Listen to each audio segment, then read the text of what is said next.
Okay. So last lecture आपण life प्रोसेसमधलं respiration बघितलेलं आणि त्या रेस्पिरेशनमधून एनर्जी कशी रिलीज होते हे बघितलेलं.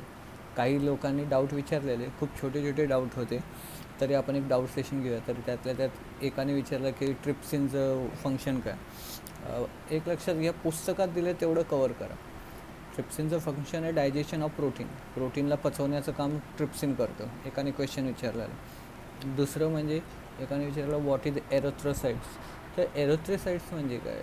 एरोथ्रोसाइट आणि ल्युकोसाइट्स हे रेड ब्लड सेल्स आणि व्हाईट ब्लड सेल्स ह्यांना दुसरी नाव आहे. एरिथ्रोसाइट्स म्हणजे तुमचे रेड ब्लड सेल्स आणि ल्युकोसाइट्स म्हणजे तुमचे व्हाईट ब्लड सेल्स, हे त्यांना पर्यायी नावं दिलेली आहे. ठीक आहे. नंतर जे मोठे मोठे डाऊट आहेत त्याला आपण एक मोठं डाऊट सेशनच देऊया, बरोबर. सो हे काही दोन छोटे डाऊट होते ते विचारलेले. आता आपण बघायचं लाईफ प्रोसेसमध्ये पहिलं बघितलेलं की रेस्पिरेशन किंवा कार्बोहायड्रेट, प्रोटीन आणि फॅटपासून एनर्जी कशी रिलीज होते, बरोबर. आता आपण बघायचं आहे की बॉडीमध्ये अजून एक लाईफ प्रोसेस होते, ती म्हणजे सेल डिव्हिजन. ठीक आहे. आता सेल डिव्हिजन जी आहे ती दोन प्रकारची असते. सेल डिव्हिजन जी सोमॅटिक सेलमध्ये होते, सेल डिव्हिजन जी जर्मिनियल सेलमध्ये होते. एक लक्षात घ्या, बॉडीमध्ये दोन प्रकारचे सेल असतात. एकाला म्हणतात सोमॅटिक सेल्स, एकाला म्हणतात जर्मिनियल सेल. बॉडीमध्ये असणारे कुठल्याही सेलला जेवढे पण सेल्स आहेत अदर दॅन जे आपले रिप्रोडक्शनला रिस्पॉन्सिबल सेल असतात, उदाहरणार्थ स्पर्म आणि ओवा किंवा त्याला एक म्हणतो, बरोबर, ह्यांना जर्मिनियल सेल म्हणतात. आणि हे दोन सोडून म्हणजे रिप्रोडक्टिव्ह सेल सोडून बॉडीमध्ये जेवढे पण सेल असतात, म्हणजे त्वचेचे, केसाचे, स्किनचे किंवा लंग्सचे, हार्टचे, हे सगळे जे सेल आहेत त्यांना आपण म्हणतो सोमॅटिक सेल, बरोबर, सोमॅटिक सेल. ठीक आहे. आणि अदर दॅन दिस म्हणजे ज्याला आपण रिप्रोडक्टिव्ह सेल म्हणतो, स्पर्म आणि एग, ह्याला म्हणतात जर्मिनियल सेल. तर सेल डिव्हिजन जे असतं ते दोन प्रकारचं असतं, मायटोसिस आणि मिओसिस. आत्ता सध्या आपण या लेक्चरमध्ये शक्यतो मायटोसिस कवर करूया. ठीक आहे.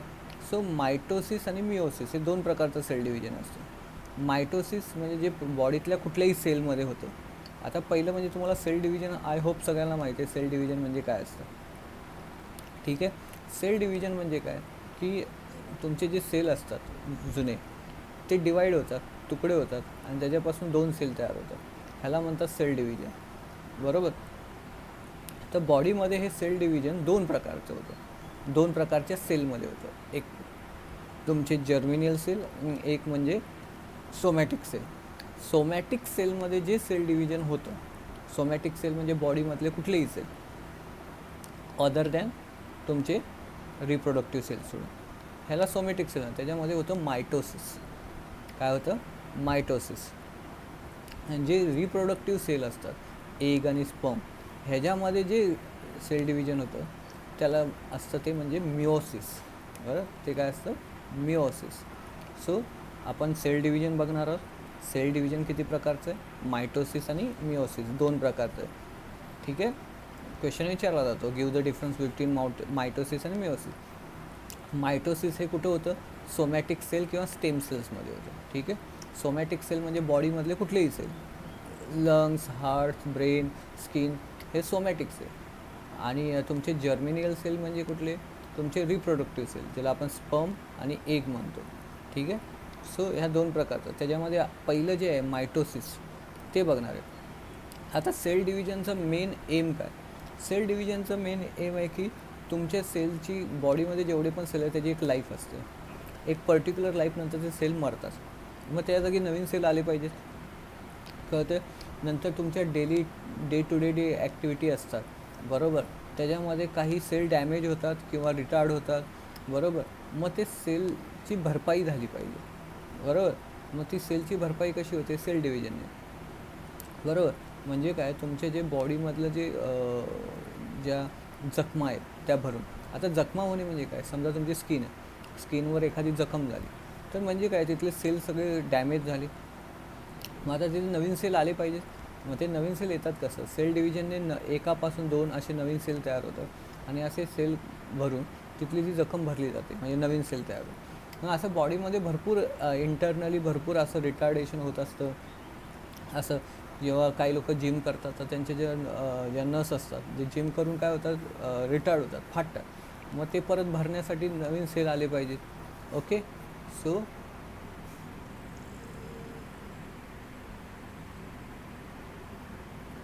सो आता काय की ह्याच्यामध्ये आपल्याला सेल डिव्हिजन नेमकं काय उपयोग आहे हे कळते. हे सेल डिव्हिजनचं मेन एम आहे तुमच्या बॉडीची रिकव्हरी करणे. दिवसभरामध्ये तुम्ही भरपूर ॲक्टिव्हिटी करतात, थकता, त्याच्यामध्ये काही सेल मरतात किंवा काही सेल डॅमेज होतात, मग ते सेल परत रिकवर करणे, बरोबर, हे मेन सेल डिव्हिजनचं काम आहे. कळलं. आणि सेल डिव्हिजनचं काम हे आहे तुमचं रिकव्हरी ऑफ द बॉडी. आता आपण बघितलेलं की मायटोसिस आणि मिओसिस दोन प्रकारचं सेल डिव्हिजन. मायटोसिस आहे की जे सोमॅटिक सेलमध्ये होतं किंवा स्टेम सेलमध्ये होतं.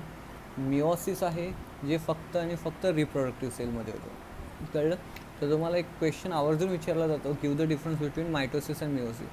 असा पाठ करण्यापेक्षा तुम्ही दोन्ही जर टॉपिक वाचले सायमल्टेनियसली तर तो समजेल. आता पहिला तर तुम्हाला गिव्ह डिफरन्स कळला की मायटोसिस जे आहे ते स्टेम सेल्समध्ये आणि सोमॅटिक सेलमध्ये होतं, आणि मिओसिस कशामध्ये होतं, रिप्रोडक्टिव्ह सेलमध्ये होतं. आता इकडे लक्ष द्या, जर पेज नंबर तुम्ही 17वर त्यांनी पहिलं तुम्हाला सेल डिव्हिजनचं एम माहीत पाहिजे. आता सेल डिव्हिजनचं एम कळलं की बॉडीमध्ये नवीन सेल तयार करणे, कारण की काही सेलची लाईफ असते, red blood cell, white blood cell, त्यानंतर प्लेटलेट्स, हे यांची एक लाईफ असते. ती लाईफ झाल्यानंतर ते मरतात, नवीन सेल तयार करावे लागतात, बरोबर. नंतर तुम्हाला माहिती आहे बॉडी रिटायर्ड होत असते, थकत असते, तुटत असते, फाटत असते इंटरनली, मग ती रिकवर करण्याचं काम कोण करतं, सेल डिव्हिजन करतं. आता पेज नंबर 18वर, बरोबर, तर आपण पेज नंबर 18वरनं स्टार्ट करू. वाटलं तर 17चा जो लास्टचा पॅरेग्राफ आहे तिथून स्टार्ट करू, बरोबर. जिथे वाटेल तिथे मी तुम्हाला डायग्राम ड्रॉ करून दाखवेल. पेज नंबर 17वर जो लास्टचा पॅरेग्राफ आहे तिथून स्टार्ट करूया. There are two type of cell division as mitosis and meiosis. Mitosis occur in a somatic cell and stem cell of the body, where the meiosis in a germ cell. Before the study of the cell division, we should know the structural organization of cell that we studied earlier. Each cell has a nucleus. Beside other cell organelles are also present. Let us study the cell division with the help of this information. आता त्यांनी ते सांगितलं की mitosis आणि meiosis नावाचे दोन प्रकारच्या sale division असतात. तुम्हाला सांगितलेलं की मायटोसिस कशामध्ये होतं, सोमॅटिक सेल किंवा स्टेम सेल्समध्ये होतं. तर स्टेम सेल्स म्हणजे काय की ओरिजिनल सेल. ओरिजिनल सेल म्हणजे जेव्हा बेबी किंवा फिटस बनायला स्टार्ट होतो तेव्हा त्याचा अजून हातपाय डेव्हलप झालेले नसतात, ब्रेन डेव्हलप झालेलं नसतं, तो फक्त एक सेलचा गोळा असतो, बरोबर. त्याला म्हणतात स्टेम सेल, कारण की त्याच्यापासून, त्या सेलच्या गोळ्यापासून त्याचे लंग्स तयार होतं, हार्ट्स तयार होतं, हात तयार होतात, पाय तयार होतात, मग त्याला म्हणतात स्टेम सेल्स, जो सेलचा गोळा असतो त्यात. दुसरे म्हणजे आपले सोमॅटिक सेल. सोमॅटिक सेल म्हणजे तुम्हाला माहिती आहे बॉडीमधला कुठलाही पार्ट घ्या त्याचे सेल म्हणजे त्याला सोमॅटिक सेल म्हटलं जातं. ठीक आहे. सो आता पेज नंबर 18वर या. 18वर, आणि तुम्हाला बेसिक स्ट्रक्चर माहीत पाहिजे. बेसिक स्ट्रक्चर म्हणजे काय, तुम्हाला माहिती आहे सेल असतो. सेलमध्ये काय असतं, पहिलं सेंटरला न्यूक्लियस असतं, कळलं. न्यूक्लियसला पण एक कवर असतं, त्याला म्हणतात न्यूक्लिअर मेम्ब्रेन. काय म्हणतात, न्यूक्लियसला पण एक कवर असतं, त्याला म्हणतात न्यूक्लिअर मेम्ब्रेन. नंतर असतो बाजूने सायटोप्लाझम. बरं, अंडा जर इमॅजिन केला तर तो व्हाईट कलरचा जो बर्गर तो सायटोप्लाझम. आणि मग असतं सेल मेम्ब्रेन, जे अंड्याचं व्हाईट कलरचं बाहेरचं कवर आहे ते सेल मेम्ब्रेन, आणि मध्ये जो येलो आहे तो म्हणजे न्यूक्लियस. आता हा जो न्यूक्लियस आहे येलो कलरचा अंड्याचा, त्याला पण एक कवर असतं, त्याला म्हणतात न्यूक्लिअर मेम्ब्रेन. आणि हा जो न्यूक्लियस आहे तो असा अख्खा नसतो, तो छोटे छोटे सेंटरपासून बनलेला असतो, त्याला न्यूक्लियस म्हटलं जातं. काय म्हटलं जातं, न्यूक्लियस. म्हणजे अंड्याचा जर येलो बल्क असतो तो अख्खा असा नसतो सेलमध्ये, तो छोट्या छोट्या छोट्या छोट्या पॉईंटने बनलेला असतो, त्याला काय म्हणतात, न्यूक्लियस. ठीक आहे. सो हे बेसिक स्ट्रक्चर तुम्हाला जे माहीत पाहिजे. आणि त्यात तुम्हाला माहिती आहे की सायटोप्लाझम, जो व्हाईट कलरचं सगळं जे लिक्विड आहे अंड्याचं, त्याच्यामध्ये सगळे सेल ऑर्गन असतात, कळते. आता तुम्ही लास्ट इयर क्रोमोझोम हा टॉपिक भेटलेला. क्रोमोझोम काय असतं, क्रोमोझोम न्यूक्लियसमध्ये DNA चा गुंडाळलेला धागा असतो. काय असतो, गुंडाळलेला धागा, बरोबर, थ्रेड, बरोबर. जेव्हा तो असा एक्सच्या आकाराचा असतो त्याला आपण काय म्हणतो, क्रोमोझोम. ठीक आहे. पण तो ओरिजिनली तसाच असतो का? नाही, तो पहिला न्यूक्लियसमध्ये असा पसरलेला असतो. कळतं? ज्यावेळी सेल डिव्हिजन होतं तेव्हा तो एक्सच्या शेपचा होतो. एक्सचा शेप तुम्हाला माहिती आहे, आपण हेरिडिटरीमध्ये बघितलेलं की एक्सचा शेप म्हणजे कसा तुम्हाला माहिती आहे. जर तुम्हाला दाखवायचं म्हटलंच,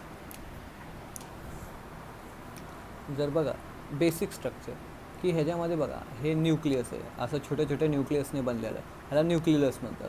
आणि हे छोटी छोटी न्यूक्लियस धाग्याने अटॅच असतात, बरोबर. हे धागे जे असतात ते धाग्याने अटॅच असतात, ह्याला म्हणतात क्रोमॅटिन फायबर. ह्याला काय म्हणतात? Chromatin fibre. आपण नवीला बघितलं. आणि हे न्यूक्लियसला एक कवर आहे, त्याला नाव दिलं आहे न्यूक्लिअर मेम्ब्रेन, बरोबर. आणि हे बाजूला आहे ते सगळं सायटोप्लाझम, आणि हे सेल काय म्हणतात? Cell membrane. तर तुम्हाला माहिती आहे की हे न्यूक्लियस छोटे छोटे हे धाग्याने अटॅच असतात, ह्याला म्हणतात क्रोमॅटिन फायबर. कळते? क्रोमॅटिन फायबर कळले? ठीक आहे. आणि तुम्हाला माहिती आहे जेव्हा सेल डिव्हिजन होतात तर हे जे धागे आहेत ना, धागे हेच काय होतात, एकमेकाला गुंडाळले जातात आणि एक्सच्या शेपमध्ये होतात.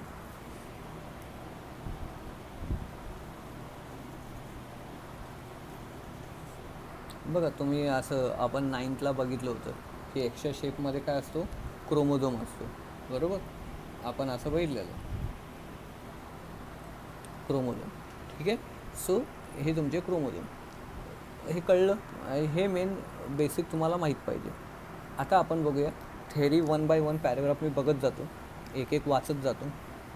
तुम्ही बघा, शक्यतो मी सगळे टर्म आणि सगळ्या गोष्टी समजवतो, एक्सप्लेन करतो. त्यात पण डाऊट असेल तर विचारा. ठीक आहे.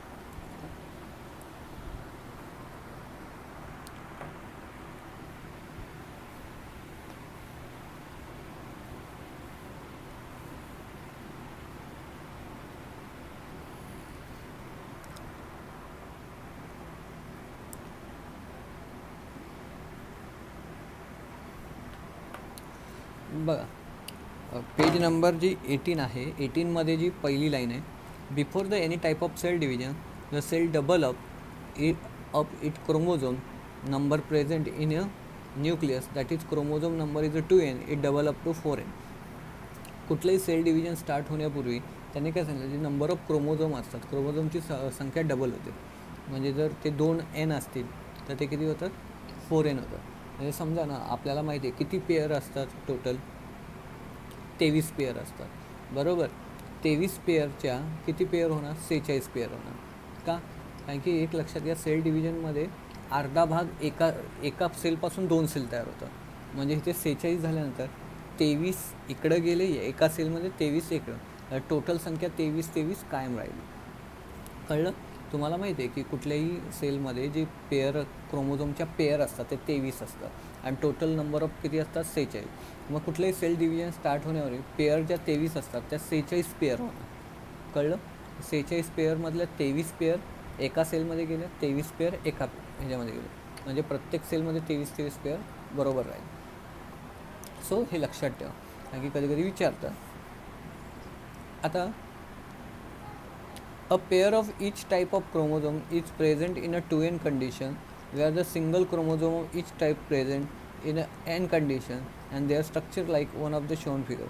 तर तुम्हाला सांगितलं की पेअर कसे असतात? 2nच्या ह्याच्यामध्ये असतात. 2n म्हणजे एक्स जो भाग आहे एक्स, बरोबर, त्याच्यातला अर्धा एक्स म्हणजे n, आणि दुसरा अर्धा एक्स म्हणजे n. म्हणजे काय? जर पेअरमध्ये घेतला तर n आणि n 2n, जर एक तुकडा घेतला तर n. मग त्यांनी काय सांगितलं की पेअर कशाच्या रूपात असते? 2n, म्हणजे एक्सचा अर्धा भाग n, एक्सचा अर्धा भाग n, n एकमेकाला अटॅच झाले तर 2n. तर त्यांनी सांगितलं जर पेअर असेल तर 2n, आणि जर सिंगल आपण क्रोमोझोम घेतला तर n या स्वरूपात असतं. आता मायटोसिसविषयी बघायचं. Somatic cell and stem cell divide by the mitosis. Mitosis is complete through the two main stems. One is the karyokinesis, nuclear division, and cytokinesis, that is cytoplasmic division. A karyokinesis is the complete through the four step. तर त्यांनी काय सांगितलं, कुठलंही sale division होतं ना, sale division म्हणजे तुम्हाला कळलं की एक सेल असतो, एक सेलचे तुकडे होतात, त्याच्यापासून तुकडे होऊन 2 सेल तयार होतात. एक सेलपासून 2 सेल तयार होतात, त्याला सेल डिव्हिजन म्हणतात. तर ह्याच्यामध्ये त्यांनी काय सांगितलं, ते 2 स्टेपमध्ये होतं, एक कॅरिओकिनेसिस आणि सायटोकिनेसिस. कॅरिओकिनेसिस म्हणजे काय की पहिला तुमचा कुठलाही सेल घेतला तर आपण बघितलं सेल होता, त्यात न्यूक्लियस होता, की पहिला न्यूक्लियस तुटणार, हे न्यूक्लियसचे 2 तुकडे होणार आणि न्यूक्लियसचे 2 तुकडे झाल्यानंतर मग बाजूचा जो सायटोप्लाझम आहे तो तुटणार. That is known as a cytokinesis. कळतं? म्हणजे पहिला कोण तुटणार? न्यूक्लियस तुटणार, ज्याला आपण नाव काय दिलं? कॅरिओकिनेसिस. आणि तो न्यूक्लियस एकदा तुकडे होऊन 2 न्यूक्लियस झाले एका सेलमध्ये की त्याचा बाजूचा सायटोप्लाझम तुटणार, त्याला आपण नाव दिलं सायटोकिनेसिस. बरोबर. मग आता आपण काय बघणार आहे की न्यूक्लियस कसा तुटतो. मग न्यूक्लियस तुटण्याच्या 4 स्टेप आहेत. बरोबर. त्या 4 स्टेप न्यूक्लियस तुटण्याच्या, दॅट इज युअर कॅरिओकिनेसिस. तर 4 स्टेप बघणार आहे. तर त्या 4 स्टेप कुठल्या? प्रोफेज, मेटाफेज, ॲनाफेज, बरोबर, टेलोफेज. बरोबर. हे 4 स्टेप बघायला. तर त्यामध्ये आपण पहिली बघणार आहे प्रोफेज. बरोबर. आत्तापर्यंत आय होप तुम्ही बरोबर आला असणार की आपण लाईफ प्रोसेस बघतोय. लाईफ प्रोसेसमध्ये आपण पहिल्या ह्याच्यात बघितलेलं की रेस्पिरेशनने एनर्जी कशी रिलीज होते. दुसरी लाईफ प्रोसेस बघतोय आपण सेल डिव्हिजन. सेल डिव्हिजन 2 प्रकारचं असतं, मायटोसिस आणि मिओसिस. मायटोसिस सोमॅटिक सेलमध्ये होतं, मिओसिस तुमचं जर्म सेलमध्ये होतं, दॅट इज रिप्रोडक्टिव्ह सेलमध्ये होतं. जर आपण जे मायटोसिस आहे जे बॉडीमध्ये कुठेही होतं ते बघतोय, तर ते होतं पहिल्या 2 स्टेप, जे म्हणजे सायटोकिनेसिस आणि किनिओकिनेसिस. तर कॅरिओकिनेसिस म्हणजे काय की पहिलं न्यूक्लियस तुटणार आणि सायटोकिनेसिस म्हणजे काय, नंतर सायटोप्लाझम तुटणार. तर जो न्यूक्लियस तुटायची जी प्रोसिजर आहे ती 4 टप्प्यात होते, दॅट इज PM ॲट. बरोबर. Prime minister at. बरोबर. PM at, that is prophase, metaphase, anaphase and telophase. बरोबर. ह्याच्यामध्ये काय होणार? कॅरिओकिनेसिस 4 स्टेपमध्ये होणं.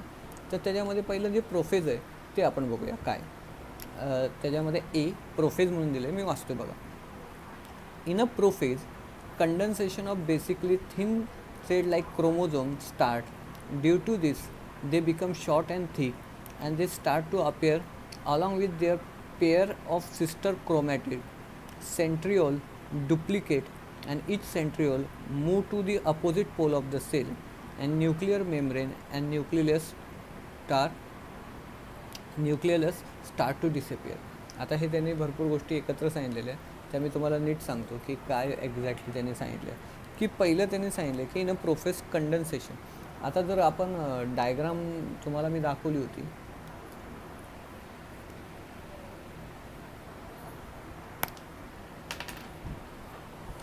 जर तुम्ही इथे बघितलं, समजा हा सेल आहे आणि सेलमध्ये जर मी तुम्हाला न्यूक्लियस मोठा करून दाखवतो,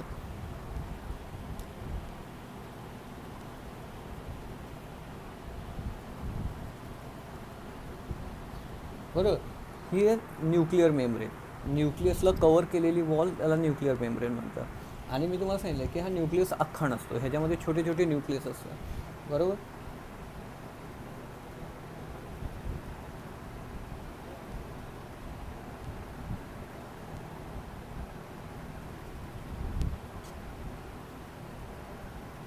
बरोबर. आणि हे छोटे छोटे न्यूक्लियस एकमेकाला ज्या धाग्याने जे अटॅच असतात त्याला आपण नाव काय दिले? Chromatin fibre. आता सेल डिव्हिजन स्टार्ट झाल्यावर हे जे धागे जे असतात एकदम थिन असतात, बारीक असतात. पण जेव्हा सेल डिव्हिजन स्टार्ट होतं तेव्हा हे कंडेन्स होतात. कंडेन्स म्हणजे जाड व्हायला तयार होतं. काय होतात? जाड व्हायला तयार होतं. उदाहरणार्थ तुम्हाला माहिती आहे आता उन्हाळी काममध्ये तुमच्या ज्या तांदळाच्या ज्या काय बनवतात, खारुड्या काहीतरी असतात तांदळाच्या ज्या बनवतात, जर ते बारीक बारीक धागे असतात, पण जसं तुम्ही ते तळायला टाकतात कुरड्या, बरोबर, की ते जाड अशा होतात तळल्यानंतर. मग ते काय असतं, क्रोमॅटिन फायबर पहिले थिन असतात. बरोबर. जसं सेल डिव्हिजन स्टार्ट व्हायला चालू होतं तसं हे जाड होतात. काय होतात? जाड होतात. मग त्याला नाव दिलं ते कंडेन्स होतात. त्या होतात कंडेन्स. आणि मग नंतर ते त्यांचा ओरिजिनल शेप घ्यायला चालू होतं. ओरिजिनल शेप म्हणजे तुम्हाला माहिती आहे की क्रोमोझोमचं ॲक्च्युअल स्ट्रक्चर कसं आहे, असं. बरोबर. जाड होऊन ते त्यांचा एक्सचा जो शेप आहे तो घ्यायला तयार होतो. नंतर त्यांनी काय सांगितले की पुढे बघा, thin chromosome start due to they become short and thick, they start appear with the pair of sister chromatid. Pair of sister chromatid म्हणजे काय, मी तुम्हाला सांगितलं की पहिलं एक क्रोमोझोम असा असतो, बरोबर, आणि अजून एक त्याला अटॅच झाला. पेअर ऑफ सिस्टर क्रोमॅटिड म्हणजे हे 2 भाग झाले. बरोबर. हे 2 भाग झाले तर पेअर ऑफ सिस्टर क्रोमॅटिड. मग ते जे जे बाकीचे सिस्टर क्रोमोझोम आहेत त्यांच्यासोबत अपेअर होतो. ठीक आहे. पहिला तो काय असतो, धाग्यासारखा असतो, मग तो शॉर्ट आणि थिक होतो. आणि मग नंतर पेअर ऑफ सिस्टर क्रोमॅटिक म्हणजे काय, की त्याच्या इतर क्रोमोझोमसोबत तो अपेअर व्हायला चालू होतो. नंतर त्यांनी सांगितलं centriole duplicate and each centriole move opposite pole of the sale.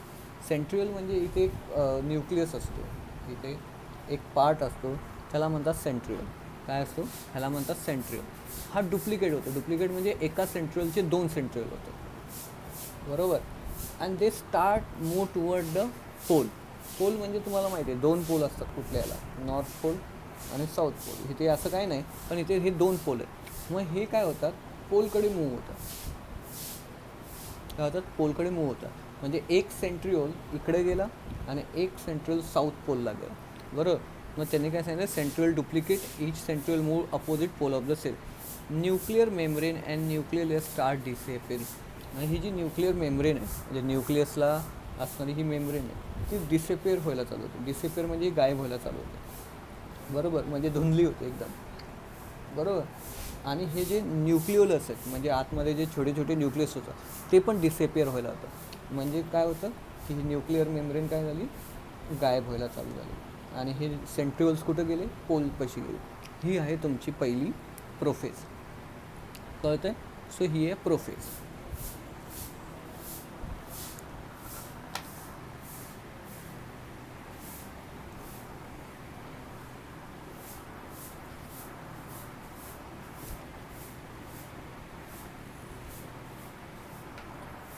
So पहिली प्रोफेज कळलं. नंतर आपल्याला बघायचे मेटाफेज. आता त्यांनी काय सांगितलं की मेटाफेजमध्ये आता आपण पहिल्या स्टेपमध्ये बघितलं की न्यूक्लिअर मेम्ब्रेन डिसेपिअर व्हायला चालू आहे. मग इथे वाक्य दिलं आहे आणि हे कधी कधी फिलिंग द ब्लँकसाठी विचारतात. Nuclear membrane completely disappear in a metaphase. जी न्यूक्लिअर मेम्ब्रेन, न्यूक्लियसची जी वॉल होती, ती जी हळूहळू गायब होती, ती पूर्णपणे गायब होते. कुठल्या फेजमध्ये, मेटाफेजमध्ये. Chromosome complete their condensation and become clearly visible along with sister chromatid. All the chromosomes arranged in parallel to equatorial plane of the cell. A special type of flexible protein fiber that is are formed between the centromere of each chromosome and both centrioles. आता ही step बघा. पहिल्या ह्याच्यात कळलं तुम्हाला काय झालं. आता त्यांनी काय सांगितलं की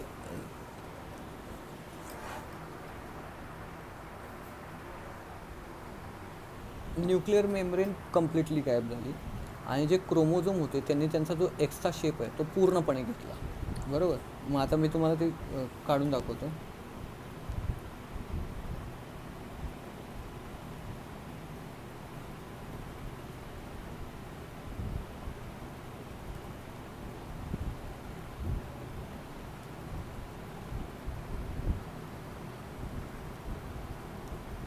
बरोबर. आता हे जे एक्स क्रोमोझोम आहे, क्रोमोझोम ह्यांनी त्यांचा पूर्ण शेप घेतला. सिस्टर क्रोमॅटिन, सिस्टर म्हणजे अर्धा क्रोमॅटिन त्याला अटॅच आहे. आता तुम्हाला माहिती आहे की 2 सेंट्रिओल्स होते, एक नॉर्थ पोलला गेलेला आणि एक साऊथ पोलला गेलेला, बरोबर. तर हे ह्याला म्हणतात इक्वेटोरियल प्लेन. इक्वेटोरियल म्हणजे आपला इक्वेटर, ज्याला विषुववृत्त म्हणतो, बरोबर. ती लाईन जाते पृथ्वीची. इक्वेटर प्लेनला सगळे अरेंज होतं आणि इथून स्पिंडल शेप फायबर. स्पिंडल म्हणजे काय, की स्पिंडल म्हणजे तुमची जी फिरकी असते त्या शेपमध्ये, की तिथून प्रोटीनचे फायबर प्रत्येक सेंट्रोमियर म्हणजे क्रोमोझोमच्या सेंटरला बघा गोल आहे, ह्याला सेंट्रोमियर म्हणतात. तर इथून स्पिंडल फायबर कशातून जातो, सेंट्रिओल्समधून जातो.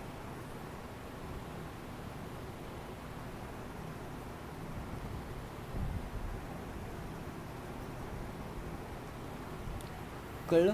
म्हणजे काय, ह्या सेंट्रिओल्समधून काही प्रोटीनचे फायबर, बरोबर, जे स्पिंडल शेपमध्ये, स्पिंडल म्हणजे फिरकीच्या आकाराचे, बरोबर, ते प्रत्येक सेंट्रोमियरमधून जातं. मग अशा प्रकारे काय होतं, मग क्रोमोझोम कुठं ॲडजस्ट झाले, इक्वेटोरियल प्लेनला. इक्वेटोरियल प्लेन म्हणजे सेंटरला. नंतर काय झालं, 2 सेंट्रिओल होते, 2 पोलला गेलेले, त्याच्यामधून धागे निघतात, ज्याला आपण प्रोटीन फायबर म्हणतो. ते स्पिंडल शेपमध्ये असतात. ते प्रत्येक क्रोमोझोमचा जो सेंटर आहे, ज्याला आपण सेंट्रोमियर नाव दिलं आहे, बरोबर. हा सेंट्रिओल आणि हा सेंट्रोमियर, बरोबर. हा वर कोण आहे, सेंट्रिओल. खाली कोण आहे सेंट्रिओल आणि ह्याचा जो सेंटर आहे त्याला सेंट्रोमियर नाव दिलं. त्यातून धागा जातो आणि अशा प्रकारे ह्या शेपमध्ये हा सेल तयार होतो. आणि ह्याच्यामध्ये बघितलं न्यूक्लिअर मेम्ब्रेन कम्प्लिटली गायब झालेली आहे. कळलं? म्हणजे जो मेटाफेज आहे हा असा आहे. कळतं? मेटाफेज कळला? मेटाफेजची डायग्राम लक्षात ठेवा, ही अशी आहे. कळलं? पुस्तकातल्या डायग्राम तुम्हाला काही कळणार नाही. ठीक आहे? ही आहे तुमची metaphase.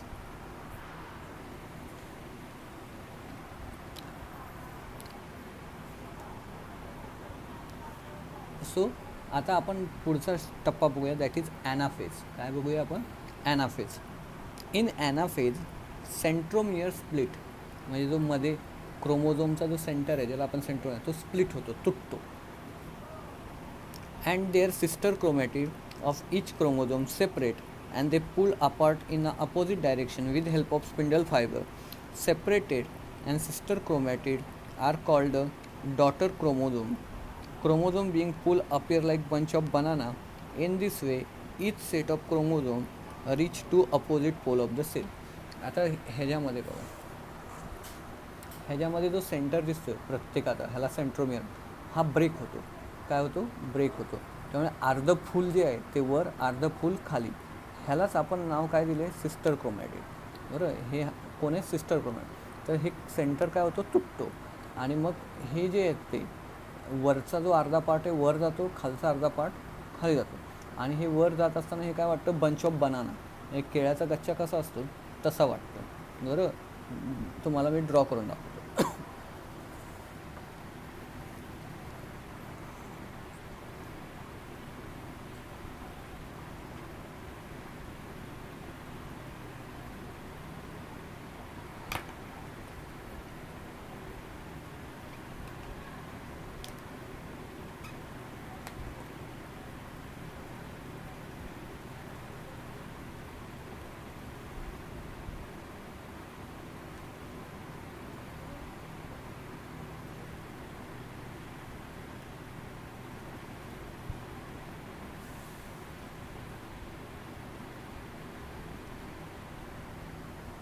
Okay.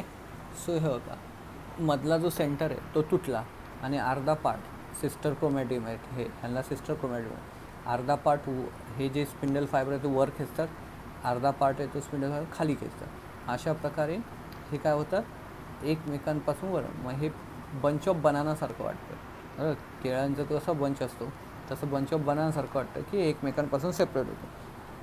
So sister chromatin of each other separate and they pull apart opposite direction. हे सेपरेट झाले आणि अपोजिट डायरेक्शनला पुल करतात. म्हणजे वरचे स्पिंडल फायबर त्याला वर पुल करतात, खालचे स्पिंडल फायबर खाली पुल करतात. Separated sister chromatid are as the daughter chromosome. मग ह्याला काय म्हटलं जातं? Daughter chromosome. सेपरेटेड जे क्रोमॅटिड आहेत त्यांना काय म्हटलं जातं? Daughter chromosome. Full like bunch of banana. हे काय वाटतं? बंच ऑफ बनानासारखे वाटतात. In this way each set of chromosome reach at the opposite pole of the cell. अशा प्रकारे प्रत्येक सेट काय होतो? वर आणि खाली अपोजिट डायरेक्शनला जातो. कळलं? सो ही तुमची ॲनाफेज आहे. आता जी पुढची फेज आहे ह्याच्यामधली कशामधली? केनिओसिस ऑर द कॅरिओकेनेसिस, ज्याला आपण न्यूक्लियस पहिलं तुटणं बोलतो. बरोबर? त्याची लास्टची स्टेप म्हणजे काय? की टेलोफेज. त्याच्यामध्ये का तर chromosome which have reach the opposite pole of the cell now start condense and due to which they again become thread like thin structure and invisible nuclear membrane is formed around each chromosome reach at the pole. Thus the two daughter nuclei are formed and nucleolus start appearing each daughter nucleus and spindle fire completely disappear. आता ह्याच्यामध्ये काय होतं की ह्याच्यामध्ये तुम्हाला माहीत होतं की आता पहिला न्यूक्लियस होता त्याच्यापासून येतात. आता काय झालं? हे दोन गेल्यानंतर काय होतं? इथे एक न्यूक्लियस तयार होतं, न्यूक्लिअर मेम्ब्रेन. ही एक न्यूक्लिअर मेम्ब्रेन. आता हे स्पिंडल फायबर गायब होतं. काय होतं? गायब होतं. आणि हे क्रोमोझोम कशापासून बनलेले? Chromatin fibre, thread like structure. मग हे परत असे बारीक बारीक बारीक बारीक धागे तयार होतात. बरोबर? आणि न्यूक्लियस दिसतात. न्यूक्लियस म्हणजे छोटे छोटे न्यूक्लियस होते ना एका न्यूक्लियसमध्ये. सेम वे इथे होतं की आता हे परत काय होतात, धाग्यासारखे तयार होतात, बरोबर, बारीक धाग्यासारखे, आणि ते न्यूक्लियस. आणि प्रत्येकाला बघा एक न्यूक्लिअर मेम्ब्रेन तयार झालं. म्हणजे अशा प्रकारे एका न्यूक्लियसचे 2 न्यूक्लियस तयार झाले. कळलं? म्हणजे 2 न्यूक्लियर तयार झाले. म्हणजे तुमचं कॅरिओकिनेसिस म्हणजे न्यूक्लियसचं डिव्हिजन कंप्लीट झालं. कळलं? आता ह्याच्यानंतर जे स्टार्ट होतं जे म्हणजे सायटोकिनेसिस, बरोबर. इथे काय होतं, इथे कुठेतरी एक नॉच डेव्हलप होतो. काय होतं? नॉच, बरोबर, नॉच डेव्हलप होतो. नॉच म्हणजे खड्डा समजा ना, बरोबर. हा नॉच डेव्हलप होतो आणि हा नॉच काय होतो, डीप होत जातो आणि वाढत जातो. आणि अशा प्रकारे हा वाढत ह्याचं काय करतो, एका ह्याच्यापासून तो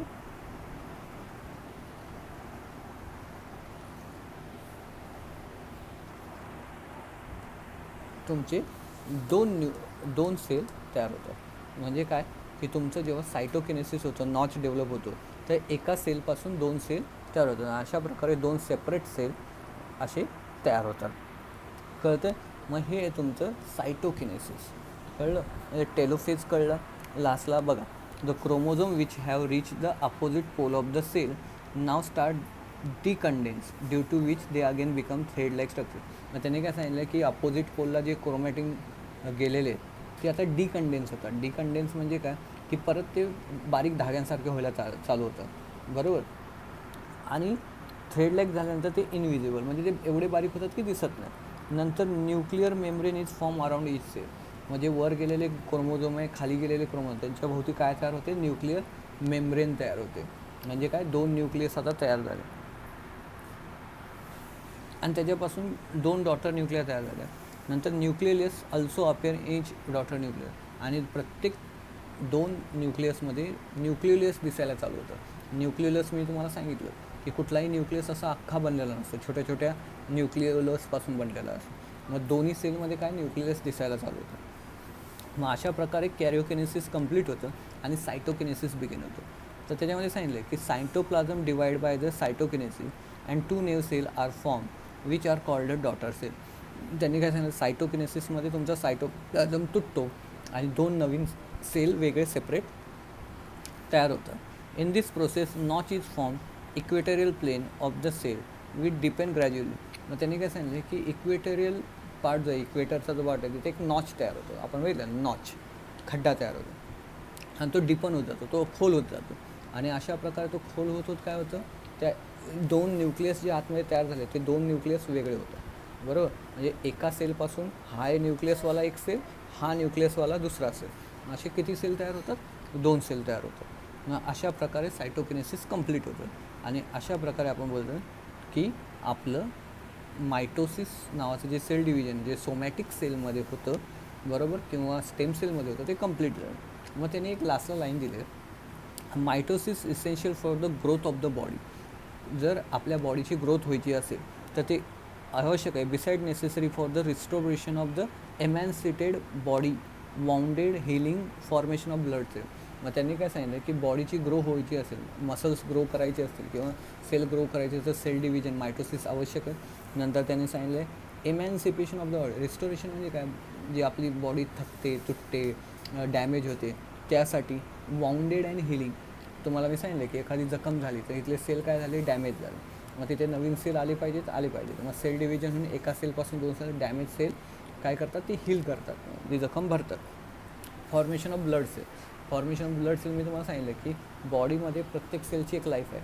white blood cell, red blood cell ह्यांची एक लाईफ आहे, बरोबर. मग काय होतं की हे जे सेल 127 दिवसानंतर, 120 दिवसानंतर मेल्यानंतर त्याच्यापासून नवीन सेल काय होतात, एका सेलपासून 2 नवीन सेल तयार होतं. अशा प्रकारे मायटोसिस आपली बॉडीची ग्रोथ करण्यासाठी, रिस्टोरेशन करण्यासाठी, हिलिंग करण्यासाठी हे मायटोसिस काय आवश्यक आहे. कळतं? मग आता हे झालं मायटोसिस. आम्ही तुम्हाला धड्याच्या सुरुवातीला सांगितलं की मायटोसिस हा इथपर्यंत जो टॉपिक आहे तो पुस्तकातून करा, बरोबर. मिओसिस हा कोणीही पुस्तकातून करायच्या भानगडीत पडू नका. मिओसिस हा लास्टचा टॉपिक आहे. कोणीही पुस्तकामध्ये वाचायच्या पण भानगडीत पडू नका. खूप कन्फ्यूज होताल. त्यांनी काही दिलेलं आहे, फक्त डायग्राम फक्त बघून घ्या एकदा, ती पण मला वाटत नाही त्याच्यातून बघायची. त्यापेक्षा गाईडमध्ये खूप चांगलं एक्सप्लेन केलेलं आहे. मिओसिस हा टॉपिक कोणीही गाईडमधून वाचू नका, ह्याच्यामधून पुस्तकातून वाचू नका. त्याला डायजेस्टमधल्या समरीमधूनच वाचा. ठीक आहे. सो नेक्स्ट लेक्चरमध्ये मिओसिस मी शक्यतो डायजेस्टच्या समरीमधून घेईन, पुस्तकातून घेणार नाही. मी परत सांगतो, कन्फ्यूज होतात, कळणार नाही. मिओसिस एकदम शॉर्टमध्ये एक्सप्लेन दिलं आहे. मी 10-20 वेळा वाचलं असेल पण मला पण काही क्लिक झालं नाही. सो देअरफॉर मिओसिस हा जो टॉपिक आहे तो तुमचं टार्गेट असेल तर टार्गेट, डायजेस्ट असेल तर डायजेस्ट, त्याच्या समरीमधून आपण एक्सप्लेन करूया. मी शक्यतो डायजेस्टच्या समरीमधून एक्सप्लेन करेन मिओसिस. ठीक आहे. जसं मी सांगितलं होतं की डाऊट थोडे तर लास्ट टाईम जे साधे होते मी त्याला ते सुरुवातीलाच क्लिअर केले की एरिथ्रोसाइट म्हणजे रेड ब्लड सेल, लाल रक्तपेशी, आणि ट्रिप्सिनचं काम काय, डायजेशन ऑफ द प्रोटीन. पण शक्यतो पुस्तकात दिले तेवढ्या बाहेर जास्त जाऊ नका. ठीक आहे. नंतर बाकीचे काय, काही जणांना बॅलन्स इक्वेशन कळलं नाही आहे, जो सर्वात पहिला टॉपिक घेतलेला आहे. त्यानंतर काही 1-2 टॉपिक आहे की ट्रान्स्क्रिप्शन, ट्रान्सलेशन, ट्रान्सलोकेशन कळलं नाही. तर हे मोठे डाऊट आहेत. हा अख्खा पूर्ण टॉपिक आहे, ह्याला मी हळूहळू 1 लेक्चरमध्ये 2 लेक्चरमध्ये कवर करेन शक्यतो. बघूया. मग अशा प्रकारे हा जो सेकंड डेड आहे त्याच्यामधला फक्त एकच टॉपिक राहतो, दॅट इज मिओसिस, जे जर्म सेलमध्ये होतं. कळलं. सो ह्याच्यामध्ये आपण मिओसिस आपण नेक्स्ट लेक्चरमध्ये बघूया आणि कंप्लीट करूया. ठीक आहे. ओके. प्लीज डाऊट असेल तर खाली कमेंटमध्ये सांगा की सर ॲनाफेज टेलोफेजमध्ये काय कळलं नाही किंवा कुठला टर्म कळला नाही, तो आपण मग घेऊया. ठीक आहे. ओके.